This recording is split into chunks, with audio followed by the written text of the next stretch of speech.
Ladies and gentlemen, let's finish off our look at supply and demand with equilibrium and when government gets involved with equilibrium.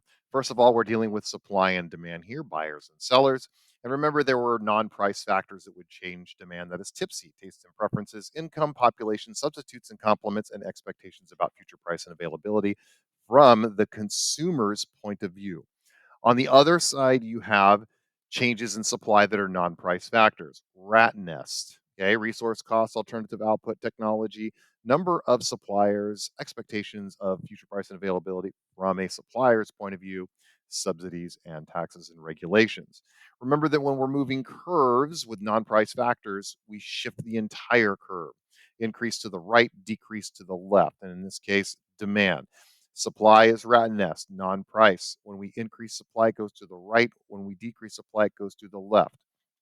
This is a standard supply and demand curve. There is the market price, the market value for something that buyers and sellers agree on. That is equilibrium. Remember that equilibrium is the point at which producers and consumers agree on price and quantity. It is the market value. It is as close to the correct value as we can get. It's very hard to figure out exactly what it is, and it will often vary, but that's as close as we can get because consumers and producers are all self-interested and they want both producers infinity and consumers they want everything for free. So we get in general a reasonable idea of market pricing. Now, this will change, of course, with an increase or decrease in supply or demand. If we have an increase in demand, we shift that curve to the right, demand goes up. Along with it, price goes up. Notice it goes from P1 to P2. Everything else remains the same here, just demand goes up, price goes up. Same, we're looking at demand go down. If demand goes down, we shift it to the left. Demand goes down, price overall goes down from P1 to P2. Pretty straightforward and simple. Supply, supply goes up, supply goes up, and we shift that curve to the right. Supply goes up, price goes down from P1 to P2. And then, of course, if supply goes down, prices actually start to rise and go up. Okay. So shift that curve to the left, raise that price along with it. Hey, now, can you actually move both the supply and the demand curve at the same time? And the answer is you could, and it would look something like this. This is a multiple curve movement of the supply and demand curve. In this case, you have two concurrent events happening that impact the price of something. This is often what happens in the summertime also. So you have two events that occur. Summertime appears and more people start driving. Same time, often because more people are starting to drive, that suppliers often suffer breakdowns of refineries because of mechanical problems. So we have the breakdowns of the refineries means a decrease in supply. So we shift our equilibrium from here to S2 and D1 right here. Price goes up. At the same time, it's the summertime and people are driving more. You have more ships and airplanes being flown. So we have to increase demand as well. And so we have our D2 and S2 equilibrium. It is right here at E3. Okay. So we have a bounce, price go up because supply has gone down and demand has gone up. I will never ask you to move more than one curve ever in a situation. So you'll always start with this, and then we're either moving supply or demand, never both at the same time. Now, this alone right here is equilibrium. This is the market price. This is the true market value of a good or service. What happens if government comes in and says, you know what, I don't like equilibrium. I think equilibrium is actually too low. And they start setting prices on something that is known as a price control. When the government comes in and says, we're going to set a price minimum or maximum. In the case of a minimum, you have equilibrium down here, and the government's like, nah, that's too cheap. You need to actually raise the price of that. This is known as a price floor. It's where the government sets a price the producer is not allowed to go below. Think of this line as a floor. I want to get down here to equilibrium. And the reality is the government says that's too cheap for that good or service, so you can't go below there. I'm going to set equilibrium right here. Well, it creates a problem. The problem it creates is quantity demanded is going to be very low. while quantity supplied is going to be very high, and this is going to create what's known as a surplus. All right. Now, a surplus is simply put, a surplus is um, quantity supplied is greater than the quantity demanded, so you do not get to equilibrium. An example of a price floor is a minimum wage. Look, right now we're getting to a point to where fast food workers are going to be working for $20 an hour. Who's deciding that? Well, the government is deciding that. The market's not deciding what the actual value of somebody that works at a fast food place makes. In all likelihood, that is actually lower. The price of the worker at a fast food restaurant is probably below $20 an hour down here at E. Do I know what it is? Not totally and exactly, but I can almost guarantee it's under $20 an hour.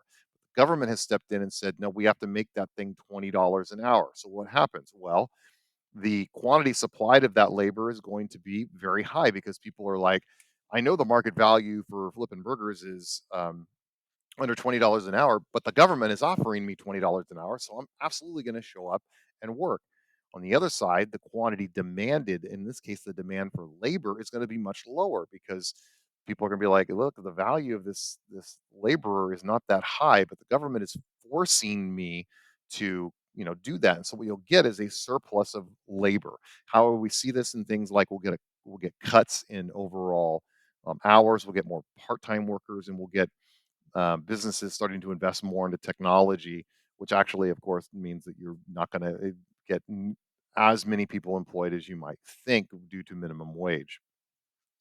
The second type of price control is what's known as a price ceiling. This is where the government sets a price that the producer is not allowed to go above. So I want to get up here to equilibrium. I think the value of this thing is quite expensive, and so it should be at E. But the government is saying, no, that's too expensive, and I can't let you go above a certain point to reach equilibrium, even though you know that thing is really valuable right there. And that's what a price ceiling does. Price ceilings are creating a condition where, look, the real value is right here, but the government is telling me, the producer, that I can only do it at P1, which is lower than its market value. So why would I make more than that? Why would I make more? I'm not actually getting full value. And so I'm going to make significantly less because remember, price goes down, quantity supplied is going to go down because I don't have as much money to produce as much. And I don't have any incentive to actually produce as much. However, the consumer is going to look at the lower price and go, wow, that's below its real value. That's really a huge deal. So it creates a high quantity demanded. And then you get what's known as a shortage. And a shortage is simply put, quantity demanded is greater than the quantity supplied. And what you'll do is you'll run out of goods, period. I mean, suppliers are just going to, why would I make more? There's no incentive to. And consumers are like, great, this is a fantastic deal. I'm going to buy as much as I can. And what you get is you run out of stuff.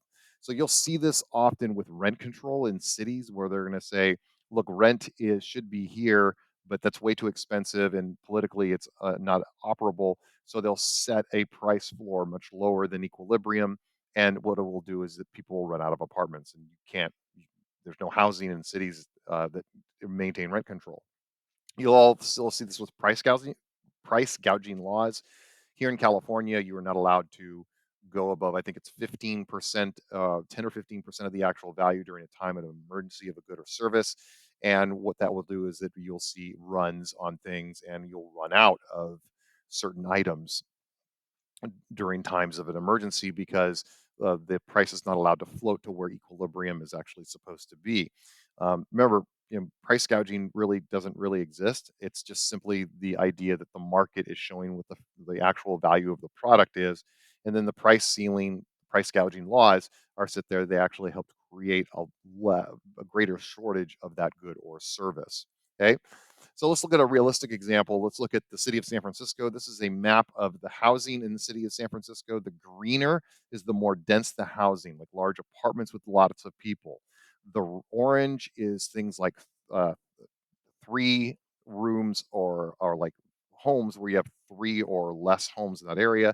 Red is single family homes right here, or two family homes which is most of the city of San Francisco. Why is rent so high in San Francisco? Well, if you want to buy a house currently, it's 1.3 million. Rent is 3,000. It's actually lower than it was a couple of years ago when rent was 3,600 on average and to buy a home was 1.5 million. Okay, and that was because demand has gone down since the pandemic, since COVID. More workers have left the city and gone to other places in California primarily. Now, why is this so high? Well, it's really easy. And by the way, there is rent control in a lot of San Francisco, but it's really hard to build and there's no incentive to build. It's really that simple. And so when we look at what's going on in the city of San Francisco, and let's just make this the market for housing, what you're getting is huge demand still to go to San Francisco. I mean, the price is super high for rent. Well, if that demand is really, really, really, really high, there are two ways you can get equilibrium. Number one is you can reduce demand, and some of that has happened since COVID, but nothing that is really driving the price down with any kind of like seriousness at all. There's still people that have already started to take advantage of a little bit cheaper rent to move businesses into the downtown core. Or the other thing you can do is, of course, you increase supply. It doesn't matter what kind of housing to do because right now equilibrium is super, super high. What you want to do is you want to figure out not using a price control because if you use a price control, you're getting this shortage right here. You're basically telling builders don't you're not going to get your full value of your rents, don't build. And so they won't. They just won't build. And this leaves the prices super high and no housing. How do you get that price lower? Well, you get rid of this quantity supplied, quantity demanded shortage that is occurring, and you actually take the supply to get rid of that shortage and you bring it down. And that actually drives the price lower. Okay. Increased supply, E2 to E3, price goes down, market equilibrium for housing goes down. Doesn't matter what kind of housing, you build more housing. Okay. Because in the end, it's not going to be the government that's going to set that price with price controls. It's going to be the market.